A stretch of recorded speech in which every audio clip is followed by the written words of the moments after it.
بسم اللہ الرحمن الرحیم۔ صلاۃ والسلام علیکہ یا سیدی یا رسول اللہ وعلی آلکہ و اصحابکہ یا سیدی یا حبیب اللہ۔ میرے دوستو، آج کی اس ویڈیو میں ہم مکہ سے مدینہ میں ہجرت نبوی صلی اللہ تعالیٰ علیہ وآلہ وسلم کے حوالے سے کچھ واقعات عرض کریں گے۔ معزز سامعین اکرام، جب مکہ کے حالات بہت مشکل ہو گئے اور اللہ رب العزت کی طرف سے ہجرت کا حکم آنے والا تھا، پیارے آقا علیہ الصلوۃ والسلام نے حضرت ابوبکر صدیق رضی اللہ تعالیٰ عنہ کو بلایا اور فرمایا کہ اے ابوبکر، تیار رہنا، جیسے ہی اللہ کا حکم آئے گا ہم یہ شہر چھوڑ دیں گے۔ اور پھر وہ وقت آیا جب کفار نے پیارے آقا علیہ الصلوۃ والسلام کو گھر کا محاصرہ کر لیا۔ معاذ اللہ، پیارے آقا علیہ الصلوۃ والسلام کو شہید کرنے کے لیے پیارے آقا علیہ الصلوۃ والسلام نے اپنے ہاتھ میں خاک پکڑی، سورہ یاسین پڑھتے ہوئے ان کی آنکھوں میں جھونکی۔ پیارے آقا علیہ الصلوۃ والسلام وہاں سے گزر گئے اور کفار کو پتہ بھی نہ چلا۔ وہ ساری رات مکان کا محاصرہ کیے کھڑے رہے اور صبح جب بستر سے حضرت علی المرتضیٰ شرف خدا رضی اللہ تعالیٰ عنہ اٹھے، پیارے آقا علیہ الصلوۃ والسلام اپنے گھر سے نکلے اور سیدنا صدیق اکبر حضرت ابوبکر صدیق کے گھر پر گئے اور دستک دی تو حضرت ابوبکر صدیق عرض کرتے ہیں کہ یا رسول اللہ، میں تیار ہوں۔ پیارے آقا علیہ الصلوۃ والسلام نے فرمایا، اے ابوبکر، کیا تم تیار ہو؟ عرض کی، یا رسول اللہ صلی اللہ تعالیٰ علیہ وآلہ وسلم، جب سے آپ نے مجھے حکم دیا ہے کہ تیار رہنا، ابھی بھی ہجرت کا حکم آ سکتا ہے۔ یا رسول اللہ صلی اللہ علیہ وآلہ وسلم، میں تو اسی دن سے تیار ہوں کہ کب ہجرت کا حکم آئے، پیارے آقا علیہ الصلوۃ والسلام مجھے حکم فرمائیں اور میں اس حکم کی تعمیل کروں۔ پھر حضرت ابوبکر صدیق پیارے آقا علیہ الصلوۃ والسلام کے ساتھ اپنے گھر سے روانہ ہوئے اور جبل ثور کی چوٹی کے اوپر جو غار ہے، اسے غار ثور کہا جاتا ہے، وہاں پر پہنچے۔ غار کے دہانے پر پہنچ کر عرض کرتے ہیں، یا رسول اللہ صلی اللہ علیہ وآلہ وسلم، میرے ماں باپ آپ پر قربان جائیں، ذرا یہاں رکیے گا کہ میں غار کا اندر سے جائزہ لے سکوں، اس کی صفائی کر سکوں۔ جب حضرت ابوبکر صدیق غار میں گئے، دیکھا کہ اندر چھوٹے چھوٹے سوراخ ہیں۔ آپ نے اپنا امامہ شریف پھاڑا، اپنا قمیض پھاڑ کر ان سوراخوں کو بند کیا۔ بعض روایات کے مطابق 2 سوراخ بچ گئے اور بعض روایات کے مطابق 1 سوراخ بچ گیا۔ وہاں پر اپنی ایڈی رکھ لی۔ جب غار کی صفائی ہو گئی، سارے سوراخ بند ہو گئے، پیارے آقا علیہ الصلوۃ والسلام کی بارگاہ اقدس میں عرض کرتے ہیں کہ اے جان عالم، اندر تشریف لے آئیے۔ پیارے آقا علیہ الصلوۃ والسلام اندر تشریف لائے اور حضرت صدیق اکبر کی گود میں اپنا سر رکھا اور لیٹ گئے۔ کیا منظر ہوگا وہ جب صدیق اکبر نے پیارے آقا علیہ الصلوۃ والسلام کو دیکھا تو جی بھر کے دیکھا۔ اس وقت کوئی اور دیکھنے والا بھی نہیں تھا سوائے اللہ رب العزت کی ذات کے۔ واقعہ سیدنا عمر فاروق رضی اللہ تعالیٰ عنہ سے روایت ہے، کتب سیاہ میں یہ واقعہ لکھا ہوا ہے۔ حضرت سیدنا عمر فاروق رضی اللہ تعالیٰ عنہ یہ واقعہ بیان کرتے ہوئے رو پڑے۔ حضرت عمر فاروق رضی اللہ تعالیٰ عنہ حضرت ابوبکر صدیق رضی اللہ تعالیٰ عنہ سے کہا کرتے تھے، اے ابوبکر، یہ جو غار والی نیکی ہے یہ تو مجھے دے دے اور میری ساری زندگی کی نیکیاں تو لے لے۔ پیارے آقا علیہ الصلوۃ والسلام حضرت ابوبکر صدیق کی آغوش میں آرام فرما ہیں، اور سانپ نے جب راستہ دیکھا کہ سارے راستے بند ہیں، وہ اس راستے پر آیا جہاں پر اس نے انسانی گوشت کو پایا۔ اس نے وہاں پر ڈنگ مارا، سانپ ڈنگ مار رہا ہے۔ اچانک اگر چھپکلی بندے کے جسم کے اوپر گر جائے، بندہ اپنے جسم کا توازن قائم نہیں رکھتا۔ حضرت عمر فاروق روایت بیان کرتے ہیں کہ حضرت ابوبکر صدیق نے اپنی ٹانگ میں جنبش بھی نہیں آنے دی۔ اس ڈر سے کہ کہیں پیارے آقا علیہ الصلوۃ والسلام بیدار نہ ہو جائیں۔ ان کی ساری توجہ پیارے آقا علیہ الصلوۃ والسلام کی طرف تھی۔ وہ بے اختیار درد کی وجہ سے آنکھوں سے آنسو گرے تو وہ رخ مصطفیٰ پر گرے۔ جب آنسو پیارے آقا علیہ الصلوۃ والسلام کے رخسار پر گرے، پیارے آقا علیہ الصلوۃ والسلام بیدار ہوئے۔ بیدار ہوتے ہی فرمایا کہ اے ابو بکر، کیا ہوا؟ اس چیز نے تمہیں ایذا دی، اس کی وجہ سے تمہاری آنکھوں میں آنسو آ گئے۔ یہ ہنگامی صورتحال تھی۔ اس ہنگامی صورتحال میں لوگ جب بات کرتے ہیں تو ادب کو ترک کر دیتے ہیں، لیکن قربان جائیں سیدنا صدیق اکبر رضی اللہ تعالیٰ عنہ کی محبت پر، جب پیارے آقا علیہ الصلوۃ والسلام نے پوچھا اے ابو بکر کیا ہوا، عرض کرتے ہیں یا رسول اللہ صلی اللہ تعالیٰ علیہ وآلہ وسلم، میرے ماں باپ آپ پر قربان جائیں، مجھے سانپ نے ڈس لیا ہے۔ قربان جائیں سیدنا صدیق اکبر رضی اللہ تعالیٰ عنہ کی محبت پر کہ انہوں نے اس مشکل وقت میں بھی ادب کا کرینہ نہیں چھوڑا۔ اسی طرح جب معراج کا واقعہ پیش آیا، پیارے آقا علیہ الصلوۃ والسلام نے آ کر اعلان کیا۔ کافی عجیب و غریب واقعہ تھا۔ کفار نے سوچا اس سے بڑا موقع کیا ملے گا باتیں کرنے کا۔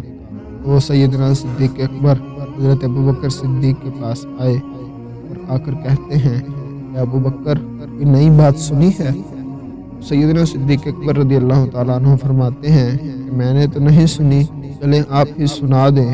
وہ کہنے لگے کیا یہ بات ماننے میں آتی ہے کوئی بندہ کہے وہ رات کے ایک قلیل حصے میں مسجد حرام سے مسجد اقصیٰ میں گیا اور پھر واپس بھی آ گیا؟ تو سیدنا صدیق اکبر رضی اللہ تعالیٰ عنہ بولے کہ نہیں، یہ بات بالکل بھی ماننے میں نہیں آتی، کیونکہ ایک مہینہ جانے کا سفر ہے اور ایک مہینہ ہی آنے کا سفر ہے۔ اگر کسی بندے نے چھو کر بھی آنا ہو 2 مہینے لگتے ہیں۔ جب کفار نے دیکھا کہ لوہا کافی گرم ہو گیا ہے، اب چوٹ ٹھکانے پہ بیٹھے گی، تو کفار مکہ نے کہا کہ اے ابو بکر یہ تیرا یار ہی تو کہہ رہا ہے۔ حضرت ابو بکر صدیق رضی اللہ تعالیٰ عنہ فرماتے ہیں کہ کیا واقعہ ہی یہ میرے نبی نے کہا ہے؟ کیا یہ واقعہ ہی انہوں نے کہا ہے؟ کفار مکہ نے کہا ہاں یہ بات میرے نبی نے کہی ہے کہ وہ رات کے ایک قلیل سے حصے میں مسجد حرام سے مسجد اقصیٰ گئے اور پھر واپس بھی لوٹ آئے۔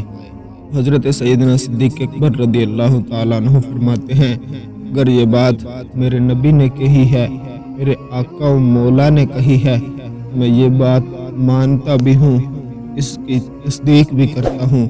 انہوں نے جو بھی کہا ہے وہ سچ کہا ہے۔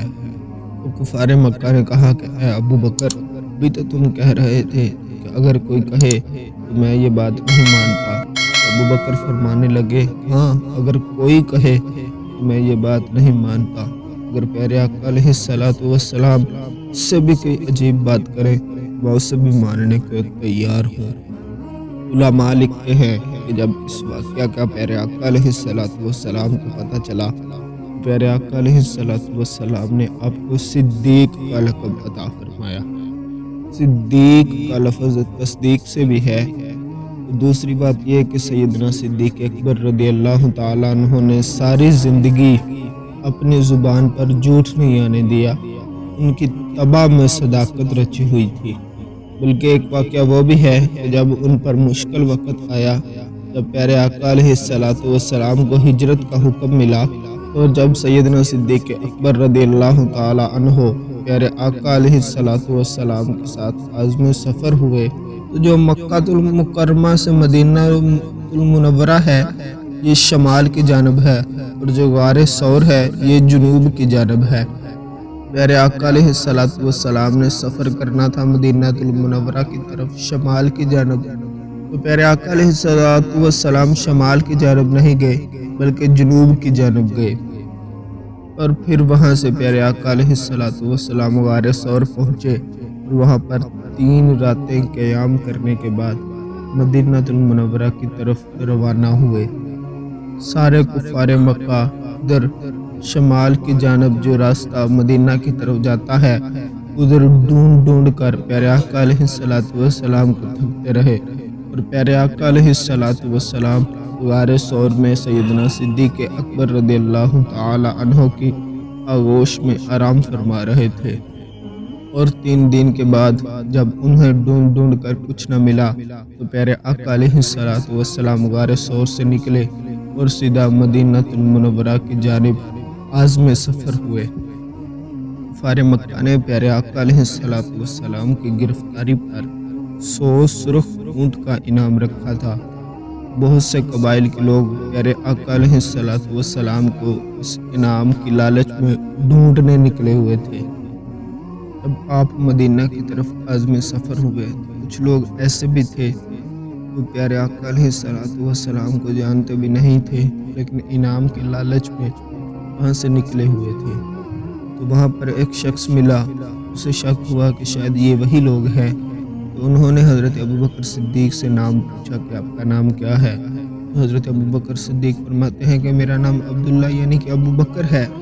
اور جب اس نے پیارے آقا علیہ الصلوۃ والسلام کے بارے میں پوچھا، آج یہ سیدنا ابوبکر صدیق کی امتحان کی گھڑی تھی۔ یہاں پر سیدنا صدیق اکبر کے صداقت کا امتحان آ گیا، اور سیدنا صدیق اکبر کے عشق کا امتحان آ گیا۔ اگر کہیں کہ یہ حضور ہیں تو حضرت سیدنا صدیق اکبر کا عشق گوارا نہیں کرتا کہ یہ گرفتاری عمل میں آئے، اور اگر کہیں کہ یہ حضور نہیں ہیں تو سیدنا صدیق اکبر صدیق کیسے رہیں؟ آج کل تو سڑکیں بن گئی ہیں، اگر کوئی بندہ اکیلا بھی کہیں پہ جانا چاہے تو راستے میں لکھا ہوا ہوتا ہے، بندہ پہنچ جاتا ہے۔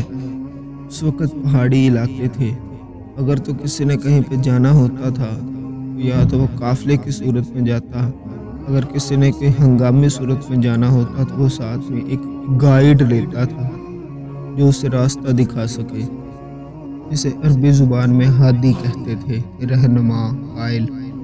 جب اس نے پوچھا کہ ابو بکر یہ آپ کے ساتھ کون ہے، تو سیدنا صدیق اکبر رضی اللہ تعالی عنہ کے عشق صداقت پہ بان جائے، سیدنا صدیق اکبر رضی اللہ تعالی عنہ فرماتے ہیں کہ یہ میرا ہادی ہے جو مجھے سیدھے راستے پر چلا رہا ہے۔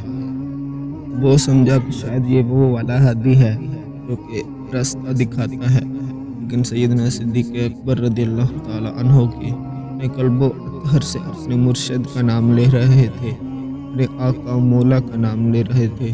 یہ آپ کی صداقت اور آپ کے عشق کا امتحان تھا۔